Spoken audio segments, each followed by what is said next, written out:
तो देखो गाइस सुनो।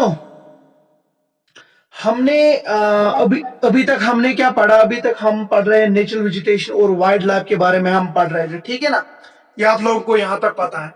तो उसमें हमने सबसे पहले ये देखा कि जो नेचुरल वेजिटेशन होती है और वाइल्ड लाइफ होती है वो कैसे वेरी होती है, किन किन फैक्टर्स पे वो डिपेंड करती है, वो हमने पढ़ा, ठीक है? उसमें हमने देखा कि दो दो इंपॉर्टेंट फैक्टर्स हैं जिन पे हमारी नेचुरल वेजिटेशन और वाइल्ड लाइफ डिपेंड करती है, ठीक है ना? हाँ, उसमें से हमने सबसे पहले रिलीफ का पढ़ा और क्लाइमेट का पढ़ा। तो हमने कहा जो रिलीफ और क्लाइमेट है, these two factors are responsible for the variation in the natural vegetation and wild life. So these are the two things जिसके कारण डिफरेंट जगहों पे different kind of natural vegetation देखने को मिलती है और वाइल्ड लाइफ देखने को मिलती है। तो सबसे पहले हमने किसके बारे में पढ़ा? हमने रिलीफ के बारे में पढ़ा। रिलीफ में हमने लैंड के बारे में पढ़ा, ठीक है ना? लैंड और सॉइल के बारे में हमने पढ़ा रिलीफ में, राइट? तो ये हमने पढ़ा रिलीफ के बारे में, लैंड और सॉइल सॉइल हमने पढ़ा है। अब हम आज आगे चलेंगे। दूसरा फैक्टर जो है, दूसरा फैक्टर हमारे पास था क्लाइमेट, राइट? दूसरा फैक्टर हमारे पास था क्लाइमेट, वो भी हमने पढ़ा। क्लाइमेट पे सॉरी क्लाइमेट भी हमने पढ़ा। क्लाइमेट का एक फैक्टर हमने पढ़ा टेम्परेचर वाला, क्योंकि क्लाइमेट में हमें तीन फैक्टर्स पढ़ने हैं। एक तो हमें टेम्परेचर पढ़ना है, दूसरा हमें फोटो पीरियड पढ़ना है, तीसरा हमें प्रेसिपिटेशन पढ़नी है। तो यहां तक समझ आ गया आपको? फिर से मैं बोल रहा हूं क्योंकि बाकी गाइस भी ज्वाइन हो रहे हैं। फिर से मैं बोलूंगा कि हम पढ़ रहे थे नेचुरल वेजिटेशन और वाइल्ड लाइफ। नेचुरल वेजिटेशन और वाइल्ड लाइफ में हमने पहले डेफिनेशन देखी, उसके बाद हमने देखे फैक्टर्स, कौन कौन से फैक्टर्स है जो रेस्पॉन्सिबल है, मतलब जिनसे हमारी नेचुरल वेजिटेशन और वाइल्ड लाइफ क्या चेंज हो जाती है। मतलब इस जगह पे एक किस्म की नेचुरल वेजिटेशन मिलती है, दूसरी जगह पे दूसरी किस्म की मिलती है। तो it means that it depends upon certain factors. वो कौन से फैक्टर्स हैं उनको हमने कैटेगराइज करके देखा कि वो हमारे पास रिलीफ और क्लाइमेट के फैक्टर्स हैं। These two factors relief and climate are the responsible for the variation of natural vegetation and wild life. तो रिलीफ में सबसे पहले दो फैक्टर्स हमें स्टडी करने थे। एक तो हमें लैंड देखना था और दूसरा हमें सॉइल देखना था। उसके बाद हम क्लाइमेट पे चलते हैं। क्लाइमेट पे हमें तीन फैक्टर्स देखने हैं। सबसे पहले हमने टेम्परेचर को देखना है, फोटो पीरियड को देखना है, प्रेसिपिटेशन को देखना है। इसमें से क्लाइमेट में से हमने एक पोर्शन पढ़ा टेम्परेचर वाला। हमने पढ़ा कि कैसे टेम्परेचर पे भी डिपेंड करते हैं। जैसे मैंने आपको डेजर्ट्स का बोला कि वहां पे कैक्टस प्लांट्स, कैक्टस आपको मिलेंगे, राइट? कैक्टस स्पीशीज आपको मिलेंगे, राइट? क्योंकि उनको पानी की बहुत कम जरूरत हो। जैसे मैंने अमेजन बेसन आपको दिखाया साउथ अमेरिका का, और उधर से मैंने आपको अटाकामा डेजर्ट भी दिखाया था साउथ अमेरिका की, राइट? वो मैंने टेम्परेचर के फैक्टर्स आपके दिखाए थे। अब दूसरा फैक्टर जो है क्लाइमेट का, वो है फोटो पीरियड। अब आपको याद रखना कि ये जो फोटो पीरियड है ये किसका पार्ट है? किस? वेरी गुड, क्लाइमेट का पार्ट है। इसके तीन पार्ट्स हैं। देखो दो ही है मेन, एक तो रिलीफ है, दूसरा क्लाइमेट है। रिलीफ के दो हैं, लैंड और सॉइल, वो हमने पढ़े। क्लाइमेट के तीन है, टेम्परेचर, फोटो पीरियड और प्रेसिपिटेशन। टेम्परेचर को हमने पढ़ा, अब हम आज फोटो पीरियड पढ़ेंगे। देखो guys, photo period is nothing, it is just a sunlight.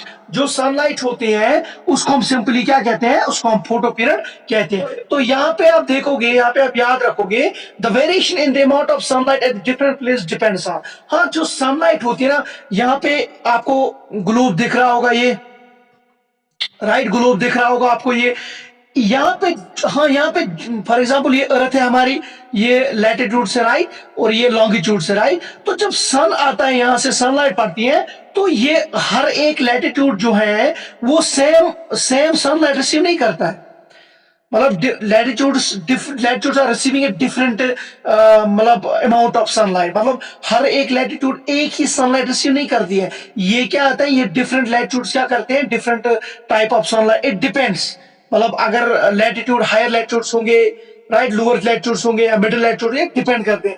देखो सनलाइट वेरिएशन किस पे डिपेंड करते हैं? सबसे पहले लैटिट्यूड अगर आप देखोगे, लैटिट्यूड्स अगर आप देखोगे, अगर आप पोल्स की बात करोगे, जो हायर लैटिट्यूड्स होंगे वहां पे कम सनलाइट पड़ती होगी, राइट? और अगर आप देखोगे, फॉर एग्जांपल मैं आपको दिखाऊंगा लैटिट्यूड के बारे में, तो अगर आप ये वाले रीजन्स देखोगे ना, जो यहाँ पे होंगे या यहाँ पे होंगे, यहाँ पे कम सनलाइट पड़ती होगी, क्योंकि ये अर्थ की कर्वेचर की वजह से, जो अर्थ कर्व है ना, इसकी कर्वेचर की वजह से यहाँ पे सनलाइट कम पड़ती होगी इन जगहों पे, जो यहाँ पे होगी, जो यहाँ पे होगी या यहाँ पे होगी, इन जगहों पे क्या सनलाइट कम पड़ती होगी, क्योंकि अर्थ की कर्वेचर की वजह से यहाँ पे सनलाइट कम पड़ती होगी, right. Hope you are understanding this point. उसके बाद अल्टीट्यूड की बात करेंगे।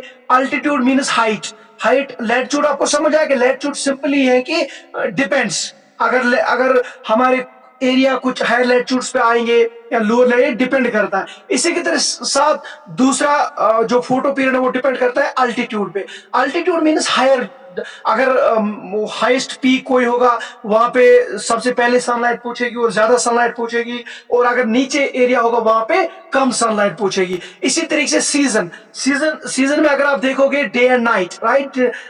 सीजन में अगर आप देखोगे विंटर, विंटर की अगर हम बात करोगे, विंटर में यूजुअली हमें क्या होता है, यूजुअली हमें कम सनलाइट देखने को मिलती है ना, और समर्स में ज्यादा सनलाइट मिलती है। तो ये भी एक फैक्टर है जो रेस्पॉन्सिबल है फोटो पीरियड का। उसी के बाद उसी के साथ है duration of light. Duration of light अगर आप देखोगे इसमें आता है day and night. Day and night मतलब अगर आप देखोगे कभी मतलब वो एरिया जहां पे हमें नाइट बड़ी होती है, राइट, डे छोटा होता है, तो उससे क्या हो जाता है, उसे जो वो एरियाज होते हैं ना, वो वहां पे क्या हो जाता है, वो areas less amount of energy, क्या लेस अमाउंट ऑफ हीट क्या रिसीव करते हैं, क्योंकि वहां पे क्या है, वहां पे जो डे और नाइट है उनका, जो वहां पे डे है उसकी लेंथ बहुत कम है और जो नाइट है वो बड़ी है। तो इट मीन्स दैट डे का जो सनलाइट है वो बहुत कम देर तक क्या रहेगा वहां पे, तो इसलिए वो कम जो सनलाइट है वो रिसीव करते हैं, और that's why it depends upon the duration of day पे भी ये डिपेंड करता है। तो आगे चलते हैं। The parts receiving longer duration of sunlight have a dense forest. जरूरी सी बात है, वो एरियाज जहां पे सनलाइट, जो एरिया सनलाइट ज्यादा रिसीव करेंगे वहां पे क्या होगा, वहां पे डेंस फॉरेस्ट होंगे, वहां पे डेंस वेजिटेशन होगी, मतलब वहां पे ज्यादा वेजिटेशन होगी। तो ये बात आपको याद रखना है कि अगर ज्यादा से मतलब जितना भी एरिया पे ज्यादा क्या होगा सनलाइट होगा, उतना उसका क्या हो जाएगा, उतना उसकी जो फॉरेस्ट कवर होगा, उसका जो वेजिटेशन कवर होगा वो क्या होगा, वो ज्यादा होगा। तो इसीलिए इसे यहाँ पे नीचे लिखा जो पार्ट्स कुछ होते हैं, ये जो मतलब कुछ एरियाज होते हैं जहाँ पे सन जहाँ पे डे छोटा होता है और नाइट बड़ी होती है, इट मीन्स दैट वहां पे सनलाइट बहुत कम देर तक रहती होगी, तो इट मीन्स दैट वहां पे डेंस वेजिटेशन नहीं होती होगी। और जो एरियाज जहाँ पे ज्यादा ये मिलता है, मतलब जहाँ पे ज्यादा सनलाइट पहुंचती है, ज्यादा सनलाइट रिसीव करता है ज्यादा से ज्यादा, वहां पे डेंस फॉरेस्ट्स दिखने को मिलते हैं। तो यहाँ तक बात समझ आ गई। अब यहाँ पे क्वेश्चन एक खड़ा था, why are the southern slopes in Himalaya region covered with the thin thick forest as compare. यहाँ पे ये क्वेश्चन ये है कि आप हमें बोलिए कि जो इंडिया है, राइट, इंडियन सॉरी जो हिमालयन है, हिमालयन का जो साउदर्न पोस्ट पोर्शन है वहां पे ज्यादा वेजिटेशन कवर क्यों देखने को मिलता है as compare to the northern slope. देखो क्या होता है ये मैं आपको बताऊंगा। यहाँ पे एक मिनट इसको अरेंज करते हैं। देखो एक मिनट तक मैं मैप बनाऊं। एक मिनट रुक जाओ।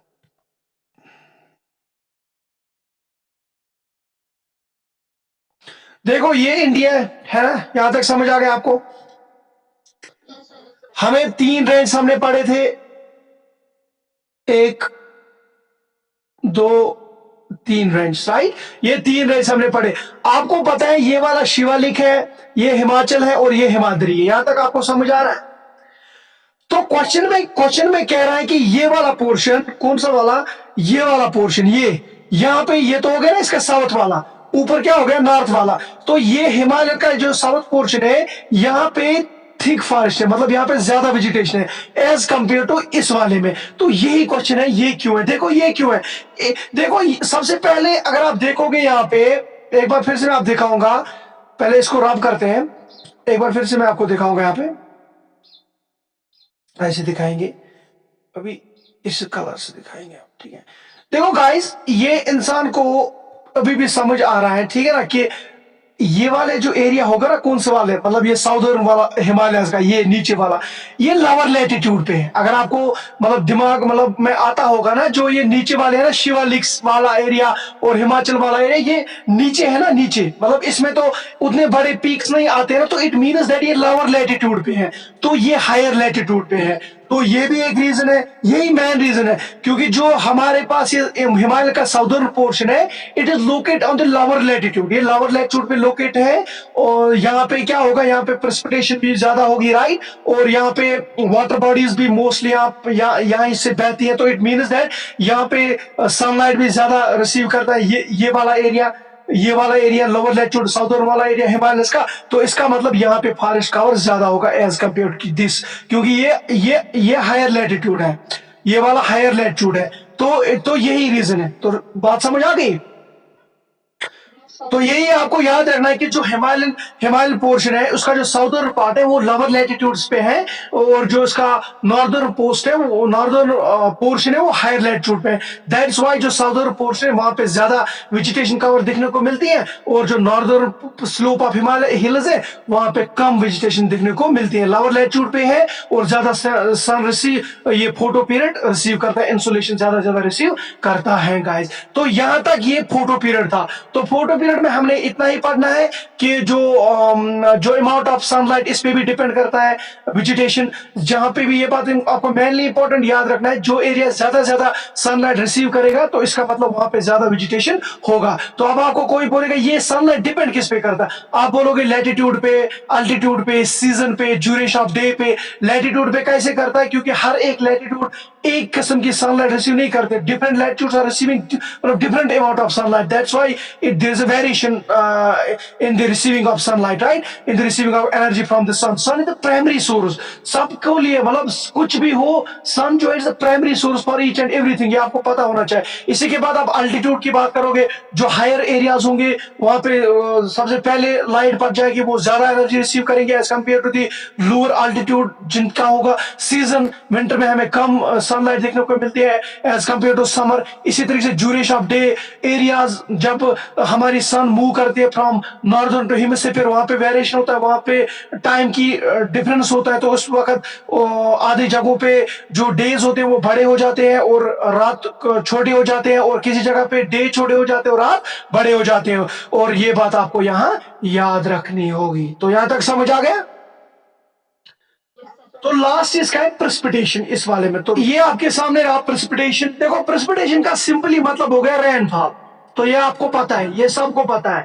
चाहे वो प्रेसिपिटेशन रेनफॉल मतलब चाहे वो in the form of snow हो, in the form of hailstones हो, या सिंपल रेन हो, राइट, उसको मतलब सिंपली आपको याद रखना है कि प्रेसिपिटेशन का मतलब हो गया है rainfall, right. Areas of heavy rainfall have more dense vegetation. तो अभी मैंने आपको बताया, पहले वहां पे हमने बताया किसमें, जो हम पढ़ रहे थे फोटो पीरियड पढ़ रहे थे, वहां पे भी मैंने आपको यही बताया कि जो एरियाज ज्यादा सनलाइट रिसीव करेंगे वहां पे डेंस फॉरेस्ट होगा।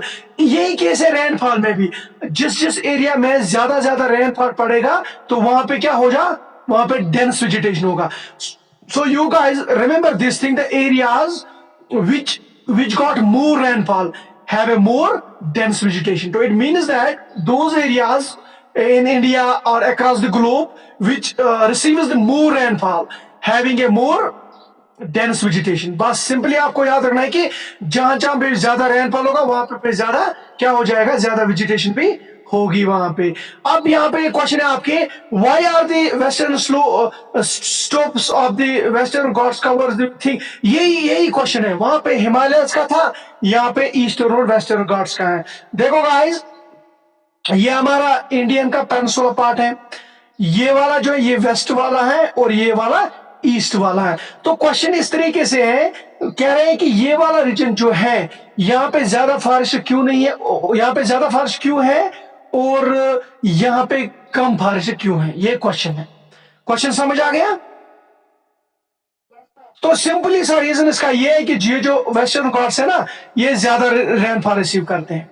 मैंने आपको बोला है कि यहाँ पे कौन सी रेनफॉल होती है, ओरोग्राफिक रेनफॉल। कौन सी रेनफॉल होती है,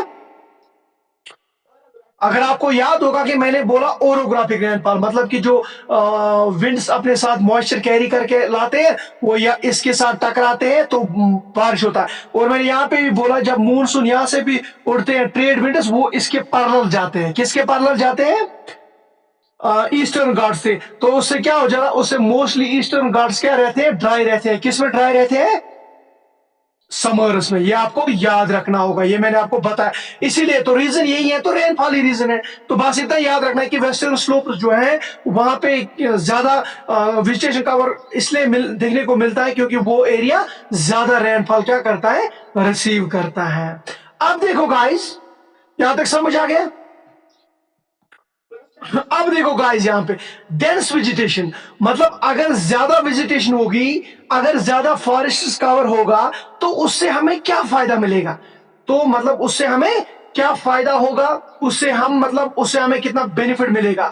तो it means that if we have a dense forest cover, if we have a dense vegetation, what will be the benefit? उसके उससे हमें क्या बेनिफिट मिलेगा? तो चार्ट में आपको दिख रहा था इंपॉर्टेंस ऑफ फॉरेस्ट, मतलब वही ना डेंस वेजिटेशन की इंपॉर्टेंस। देखो सबसे पहले मॉडिफाई लोकल क्लाइमेट, मतलब अगर किसी जगह पे वेजिटेशन कवर ज्यादा होगा, फॉरेस्ट कवर ज्यादा होगा, तो इट मीन्स दैट वहां पे मॉडरेट टाइप ऑफ क्लाइमेट होगा। मतलब वहां पे उतना टेम्परेचर भी नहीं होगा, वहां पे उतना मतलब ठंडी भी नहीं होगी, क्योंकि जब जब भी समर में टेम्परेचर बढ़ जाएगा और ट्रांसपोर्टेशन जो प्लांट से ट्रांसपोर्ट मतलब वाटर निकलेगा, प्लांट जो लॉस वाटर करेंगे थ्रू स्टोमेटा से, वो आयर में आ जाएगा, तो वो जगह क्या रह जाएगी?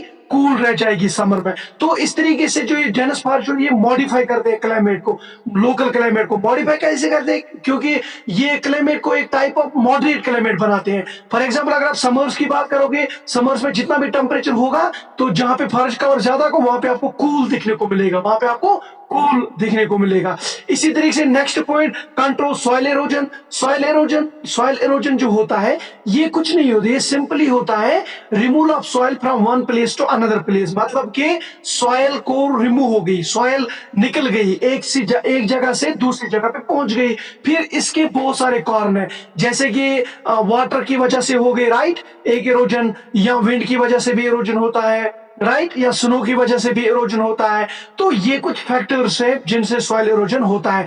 तो ये कंट्रोल करता है। कैसे कंट्रोल करता है? जब हमारे पास ज्यादा डेंस फॉरेस्ट कवर होगा तो उन्होंने जो अपने रूट्स लगाए होंगे, उन्होंने हॉर्ड जो भी इर्द गिर्द वहां पे लैंड होगी उसको सेट किया होगा। सुबह मैंने पोएम पढ़ाई थी इंग्लिश में, मैंने बोला था आपको जो रूट्स होते हैं वही प्लांट्स को क्या खड़ा करते हैं। तो इसी तरीके से क्या हो जाता है, जो रूट्स हैं मतलब उन्होंने बहुत खतरनाक बॉन्ड बनाया होगा, बहुत स्ट्रॉन्ग बॉन्ड बनाया होगा सॉइल के साथ, इसलिए वो सॉइल को लूज करने नहीं देंगे। तो इट मीन्स दैट ये कंट्रोल करेंगे किसको? सॉइल एरोजन को। Are you getting me guys? Yes sir.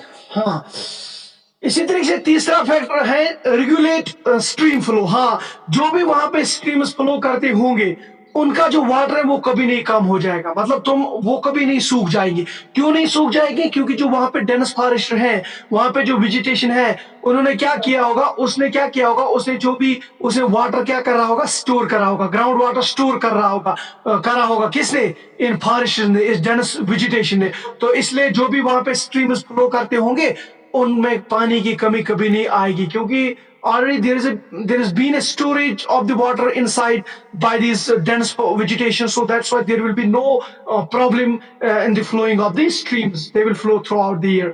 Our fourth one, support a variety of industries. मतलब अब आप बोलोगे सर ये इंडस्ट्रीज कहां से आ गई फॉरेस्ट में? देखो कहां से आ गए गाइस।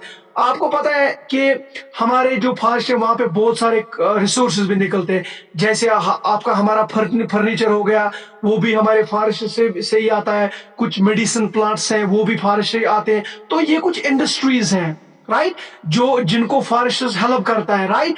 मतलब अगर हमारे पास डेंस फॉरेस्ट होगा इट मीन्स दैट हमारे पास इंडस्ट्री भी हमारी स्ट्रांग होगी, हमारे पास इंडस्ट्रीज भी ज्यादा होंगी, क्योंकि फॉरेस्ट ज्यादा है, हम वहां से ज्यादा फर्नीचर ले सकते हैं, ज्यादा से ज्यादा मेडिसिन ले सकते हैं। प्रोवाइड लिवलीहुड, लिवलीहुड मतलब बहुत सारे बंदों को ये जॉब प्रोवाइड करता है, राइट?